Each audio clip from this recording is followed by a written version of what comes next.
তো সেই হিন্দুস্তান, আমরা এসআইআর এর ভয় করছি, আমাদের ভোটার লিস্ট থেকে নাম ডিলিট মেরে দিয়েছে। না, ভয়ের কিছু নাই। এই হিন্দুস্তান আপনার আমার, এ আমাদের 14 পুরুষের সম্পদ। মুসলমান তাড়ানোর টার্গেট আসলে ভারতীয়দের তাড়ানোর টার্গেট নয়,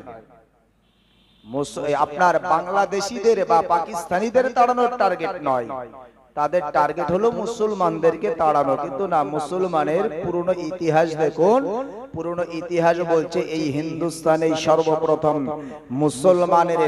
মুসলমান অর্থাৎ আদি পিতা যিনি হলেন সর্বপ্রথম, যিনি হলেন আমার আল্লাহ মানুষ হিসাবে, মানব হিসাবে যাকে পাঠিয়েছিলেন, দুনিয়ার সূচনা করেছিলেন, যার দ্বারা তিনি এসেছিলেন এই হিন্দুস্তানে। মুসলমান তাড়ানো অত সহজ নয়।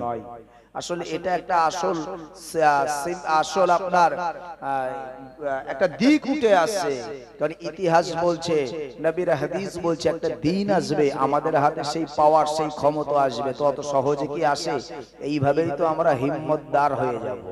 যতক্ষণ শত্রু যাকে মনে করা হয় সেই শত্রু ততক্ষণ সে দুর্বল, যতক্ষণ তাকে পিছন থেকে মারা হয়, সরাসরি যতক্ষণ না মারা হয়। সরাসরি মারলে ঘাত প্রতিঘাত হবে, আস্তে আস্তে একদিন সেও সুপুরুষ হবে। তো আমরাও একটা দিন এইরকম জায়গায় আসব, এটা রাসূলের হাদিসের ভাষ্য মতে আমি বলতে পারি। ভাই আমার, দোস্ত আমার, যদিও আমি যে কথা আলোচনা করছিলাম, আমরা হলাম সাধারণ ঈমানদার মানুষ। আল্লাহ আমাদেরকে অতটা পরীক্ষা করেন নাই যতটা প্রিয় নবী রাসূলদেরকে আল্লাহ পরীক্ষা করেছেন। আপনি যদি দেখেন নবী আদম আলাইহিস সালামের পরীক্ষা, যদি দেখেন নবী ইব্রাহিম আলাইহিস সালাতু ওয়াস সালামের পরীক্ষা, আল্লাহ তাবারক ওয়া তাআলা তিনি চাইলে পারতেন সবকিছুই তিনি বিজয়ী দিতে, কিন্তু আল্লাহ তাকে পরীক্ষা করলেন, এমন একটা ঘরে জন্ম দিলেন যার পিতাই হলো চরম এবং পরম শত্রু হয়ে গেল।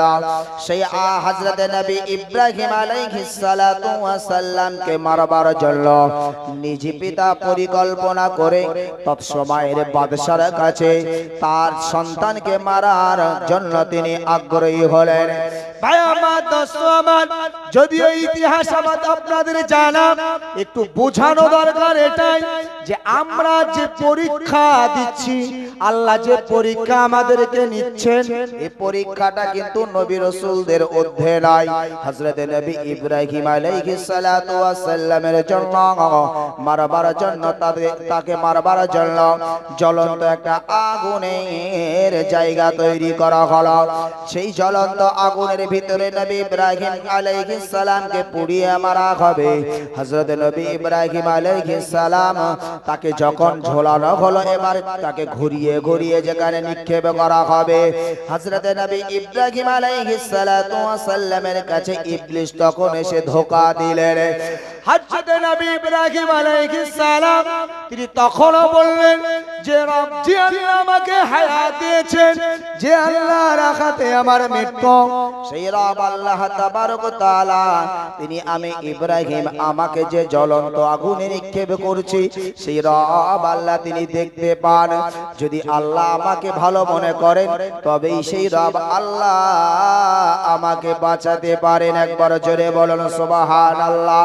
হযরত নবী ইব্রাহিম আলাইহিস সালাতু ওয়াস সালাম আল্লাহর কাছে এই দৃঢ় এই বিশ্বাস যখন তিনি দিলেন, সাথে সাথে আবার আল্লাহ বললেন, কুল্লা ইয়া নারু কুনি বারদাও ওয়া সালামান আলা ইব্রাহিম। আল্লাহ বললেন, এ আমার সৃষ্টি অগ্নিকুণ্ড, তাড়াতাড়ি তুমি শান্তি হয়ে যাও। হে অগ্নিকুণ্ড, তোমার ভিতরে আমার প্রিয় নবী হযরত নবী ইব্রাহিম আলাইহিস সালামকে নিক্ষেপ করা হবে। আমার ইব্রাহিমের জন্য তুমি শান্তির জায়গা হয়ে যাও। শান্তির জায়গা বেড়ে গেল। নবী ইব্রাহিম আলাইহিস সালামকে তারা দেখলো অগ্নিকুণ্ডই ফেলেছি, কিন্তু মহান আল্লাহ তাকে সুকুন দান করলেন অগ্নিকুণ্ডের মধ্যে। একবার জোরে বলুন সুবহানাল্লাহ। ভাই আমার, দোস্ত আমার, হযরত নবী ইব্রাহিম খলিলুল্লাহ আল্লাহ তাকে আরো বড় পরীক্ষা নিলেন। ইব্রাহিম নবী আলাইহিস সালাতু ওয়াস সালাম তার বয়স তখন 86 বছর। দুনিয়াতে একটা সন্তান আল্লাহ তাকে দেন। স্ত্রী হলেন মা সারা আলাইহিস সালাম।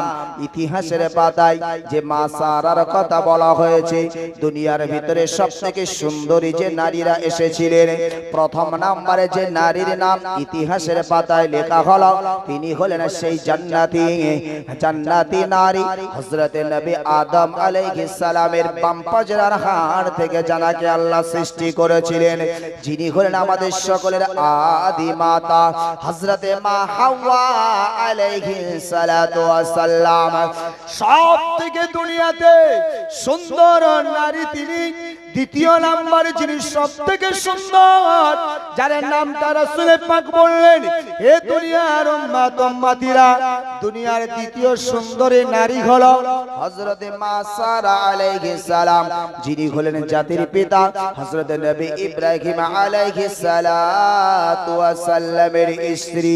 86 বছর অতিবাহিত হলো, কোন সন্তান তার গর্ভে এলো না। রব্বুল আলামিন আল্লাহ তাবারক ওয়া তাআলার হুকুম, মায়া আমার দোস্ত আমার হযরতে মা সারা আলাইহিস সালাতু ওয়াস সালাম তিনি নিজে পছন্দেই নিজে ইচ্ছায় স্বামীকে প্রস্তাব দিলেন। হযরতে মা হাজেরা আলাইহিস সালাতু ওয়াস সালামের সাথে বিবাহ হলো। 86 বছর বয়স হযরতে মা হাজেরা আলাইহিস সালাতু ওয়াস সালাম আম্মা জানের রেহেমে সন্তান এলো, যে সন্তানের নাম হলো হযরতে নবী ইসমাঈল আলাইহিস সালাতু ওয়াস সালাম। একবার চিন্তা করুন, দুনিয়ার কত যুবক তাদের 10 বছর বিয়ে হয়েছে, 15 বছর বিয়ে হয়েছে, 5 বছর মানে অল্প সময়টাই যদি দেখা হয়, প্রথম বছর দ্বিতীয় বছর ট্রাই করলো না, তৃতীয় বছর থেকে ট্রাই শুরু হলো, চতুর্থ বছর পঞ্চম বছর যখন অতিবাহিত হলো, এবার মনটা দুর্বল। কি হলো? বলছে ভাই আমার সন্তান হয় না, কোথায় গেলে হবে? সন্তান না হলে 1 বছর 2 বছর হয়তো তারা সন্তান নিল না। তৃতীয় বছর থেকে চেষ্টা করলো, 5 বছর, মনটা খুব খারাপ, ভাই বলো না আমি খুব যন্ত্রণায় আছি। কি হলো গো? বলছে সন্তান আমার হয় না। স্ত্রীর কত জায়গায় ওষুধ খাওয়াচ্ছি, আমি খাচ্ছি, কোনোভাবেই হচ্ছে না। এটা যত লম্বা হবে তার টেনশন তত বাড়বে, যত লম্বা হবে টেনশন তত বাড়বে। কোন বাপ কোন মা 10 বছর 15 বছর পরে আল্লাহর কাছে চেয়েছে, একটা দিন 15 বছর পরে তার সন্তান হলো।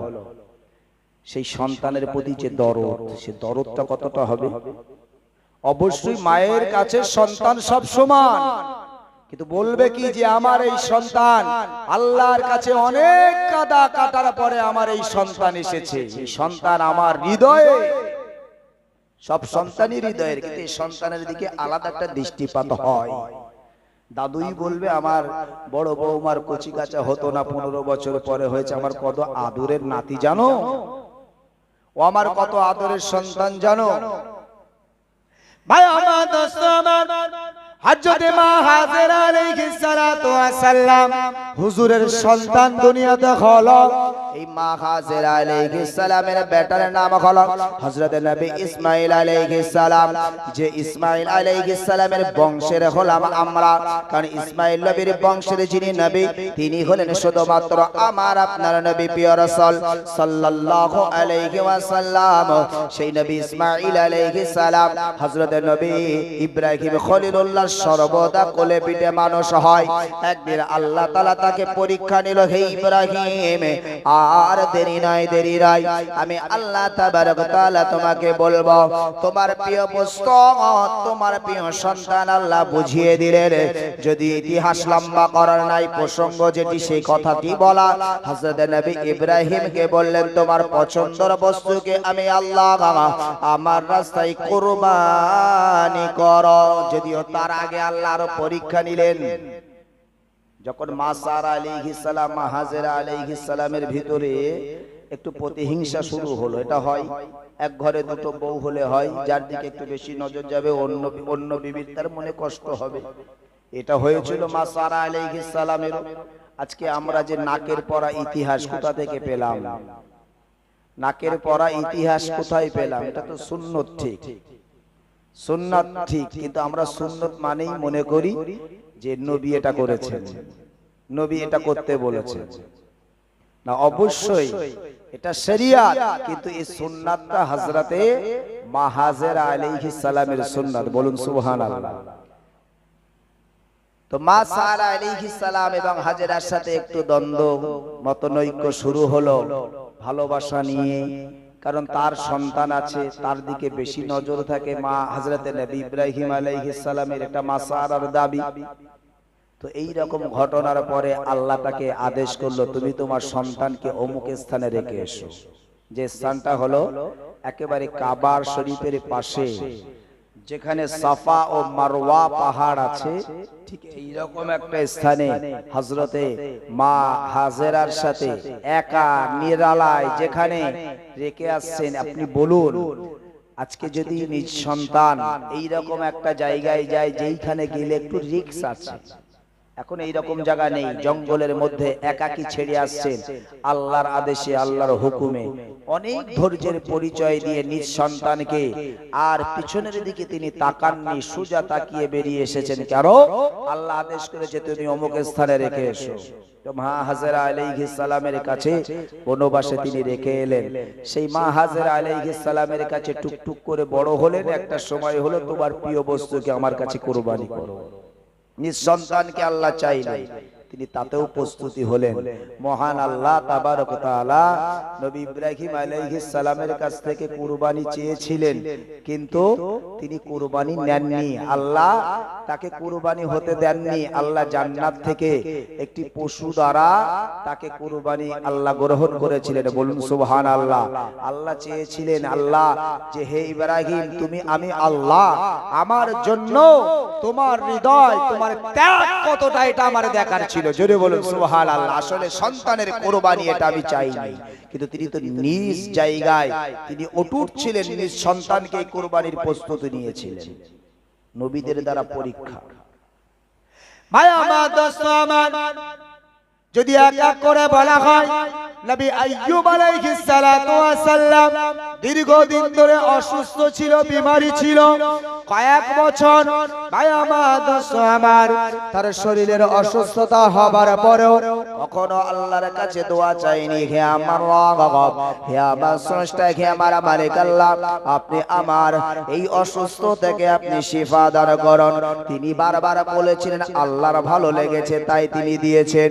আল্লাহ পাকের যদি ইচ্ছা হয় তিনি আমার এই বিমারি থেকে শিফা দিতে পারেন, তবে আমি চাইব না। আমি আল্লাহ, আমার আল্লাহ, আমি আইয়ুব নবী আমার জন্য শরীরের অসুস্থতাটাকে আল্লাহ পছন্দ করেছেন, কারণ রোগ দেওয়ার মালিকও হলেন আল্লাহ, রোগ সারানোর মালিকও হলো আল্লাহ। সেই রব আল্লাহ যার হাতে ক্ষমতা, যার হাতে পাওয়ার, তিনি আমার এই বিমারি দিয়েছেন, অর্থাৎ আমি সেই আল্লাহর কাছে চাইব না। ভাই আমার, দোস্ত আমার, একটা সময় হলো ঘরের স্ত্রীরা তারা একে একে বিদায় নিল। একটা সময় হলো জঙ্গলের প্রতি মধ্যে চলে গেল।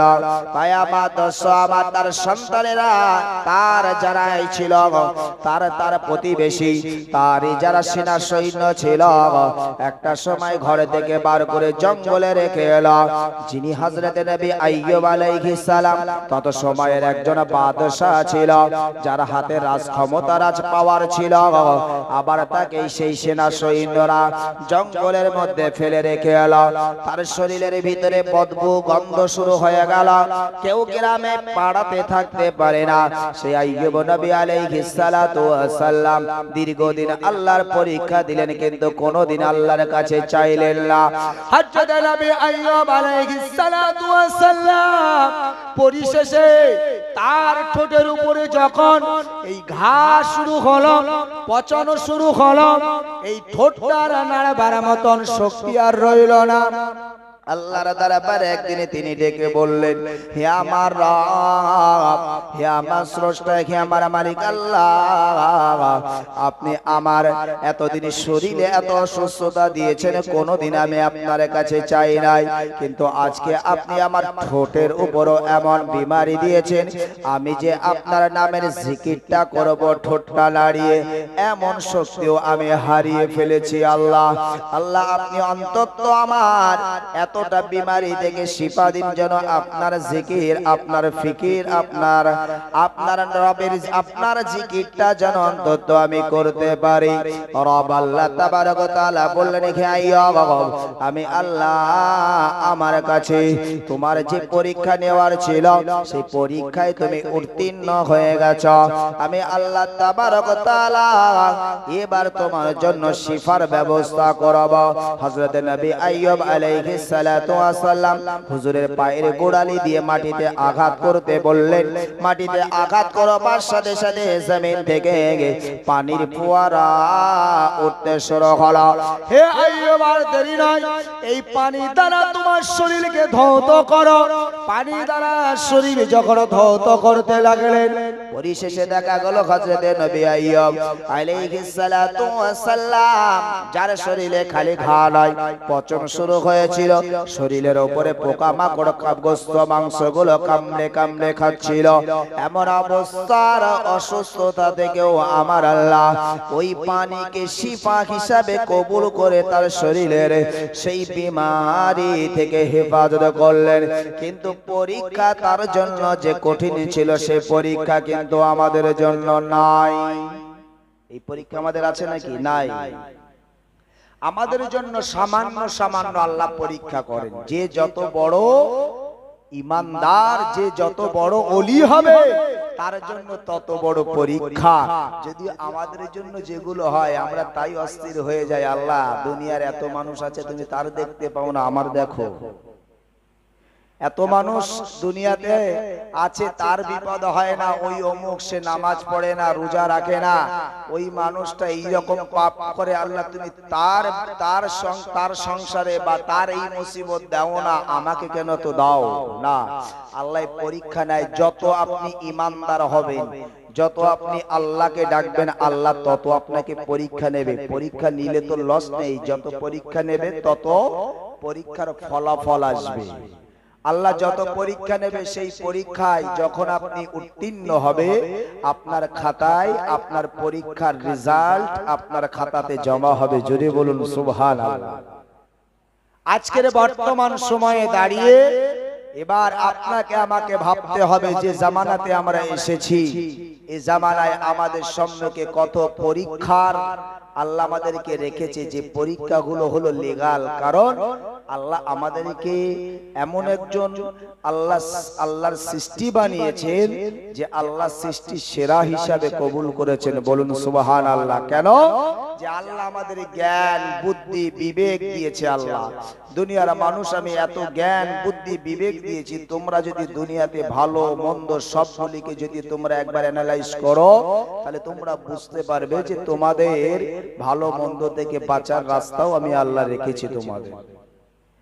মহান আল্লাহ তাবারক ওয়া তাআলা এত কিছু আমাদের দেওয়ার পরে এখন ওয়াজ ঘরে ঘরে ওয়াজ তো আর জানারও বাকি নেই, ওয়াজ শোনারও বাকি নেই, সবই আমাদের জানা। কিন্তু আমাদের মাঝখানে যেটা অজানা বা যেটা আমাদের জন্য নাই সেটা হলো আমাদেরকে আমলে বা বাস্তবে রূপ দেওয়া। কিন্তু মনে রাখতে হবে মহান আল্লাহ তাবারক ওয়া তাআলা এই ব্যক্তিদের জন্যই আল্লাহ কথা বললেন যে কাইফা তাকফুরুনা বিল্লাহ।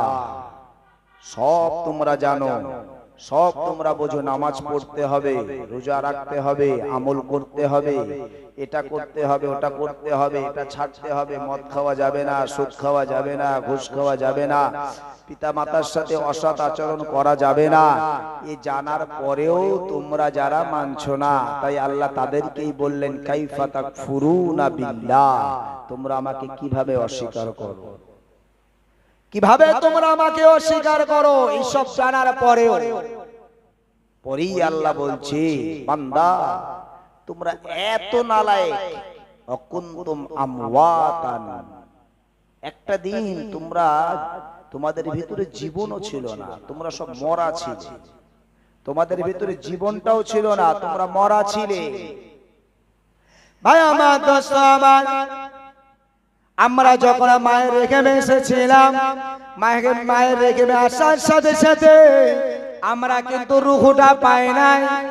আমরা মায়ের রেখে এসেছিলাম যখন বাপের ঔরসে আমরা প্রথম 40 দিন আমরা শুক্র হিসাবে জমা ছিলাম, দ্বিতীয় 40 দিন আমরা রক্তপিণ্ড জমাট বদ্ধ হয়েছিলাম, তৃতীয় 40 দিনে আমাদের শরীরের গোস্ত মাংস টেক্সচার তৈরি হয়েছিল। এই 43 অর্থাৎ 4 মাস, এই 4 মাস পর্যন্ত আমাদের মায়ের রেখে আমাদের ভিতরে জীবন ছিল না, রূহ ছিল না।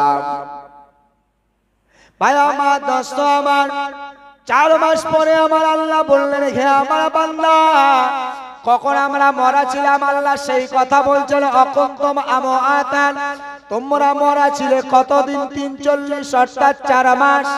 আমি আল্লাহ তাবারক ওয়া তাআলা যে মায়ের রেখেমে খাওয়ানোর মতন কোন ব্যক্তি ছিল না, সেই মায়ের রেখে তুমি কিভাবে খাবে? হাত দিয়ে তুলে তোমার খাওয়ার ক্ষমতা ছিল না। আমি রব্বুল আলামিন আল্লাহ ফাহিয়াকুম, আমি আল্লাহ রূহটা 4 মাস বয়সে দান করলাম। সেই মায়ের রেখে তোমাকে জীবন দেওয়ার পরে তোমাকে কে বাঁচিয়ে রাখলো? একটা পানির ব্লাডার, যে পানির ভিতরে যদি আমরা কিছুটা সময় ডুব মেরে থাকি, একটা সময় আসবে আমাদের দমটা শেষ হয়ে যাবে, দমটা ফুরিয়ে যাবে। যদি মাথাটা ওটাই তো বেঁচে গেলাম, আর যদি কেউ চেপে রাখে তো মরে গেলাম। আর মায়ের রেখে আমরা সেই ব্লাডারের ভিতরে যেখানে পানি দিয়ে ভরপুর করা, আল্লাহ বলছে বান্দা জীবন দেবার পরে তোমরা শ্বাস নিঃশ্বাস ত্যাগ করলা কিভাবে? সেখানে তোমরা বেঁচে থাকলা কিভাবে? আমি আল্লাহ তাবারক ওয়া তাআলা, আমি কি তোমাদের খাওয়ানোর মালিক নয়? আমি আল্লাহ কি তোমাদেরকে বাঁচানোর মালিক নয়? আমি আল্লাহ তোমাদের মায়ের রেখে খাওয়া দিলাম, আমি আল্লাহ তোমাদেরকে বাঁচিয়ে রাখলাম। ফাহিয়াকুম, জীবন দিয়ে মৃত্যু থেকে জীবন দিলাম আমি আল্লাহ।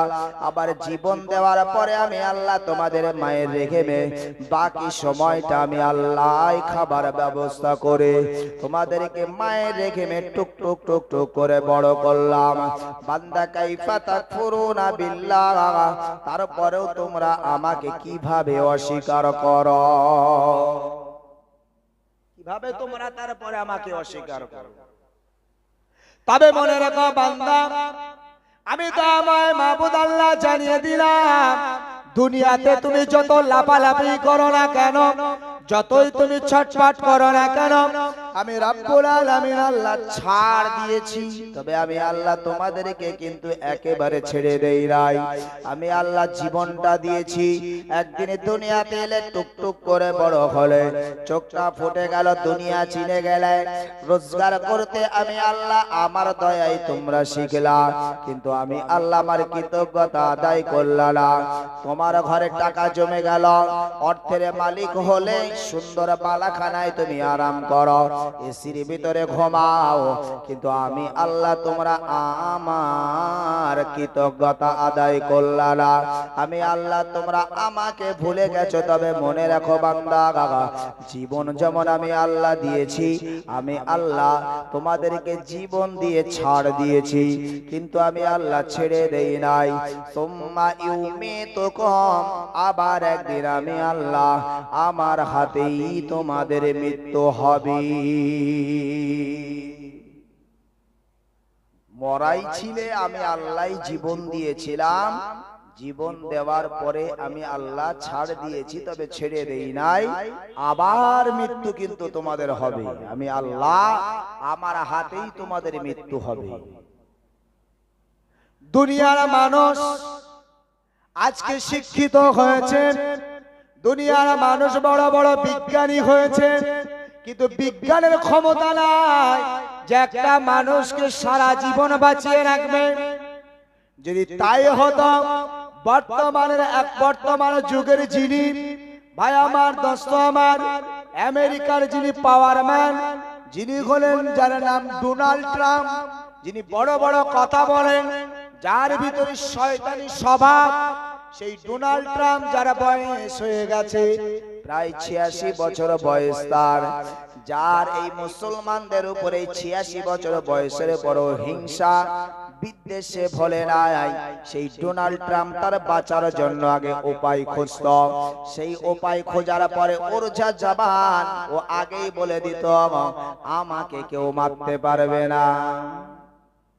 ওর যা জবান, ও সকালবেলা ঘুম থেকে উঠেই একটা টুইট করে বাথরুমে গিয়ে।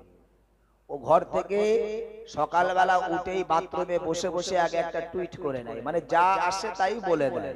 ইরানকে নিয়ে কত কিছু হচ্ছে দেখুন, কি হচ্ছে সব ওর উল্টো পাল্টা বকবাস। তো ঠিক ও ওই রকমই মানুষ। যদি বাঁচার কোনো যদি রাস্তা থাকতো, ডোনাল্ড ট্রাম্প বিজ্ঞানীদেরকে কিনে নিত। ওর এই বয়সে এখনো ওর রাজতন্ত্র, রাজ পাওয়ার, সুপারম্যান থাকার জন্য যত রকম পরীক্ষা কাঠামো তার দরকার সব সে ব্যবহার করছে।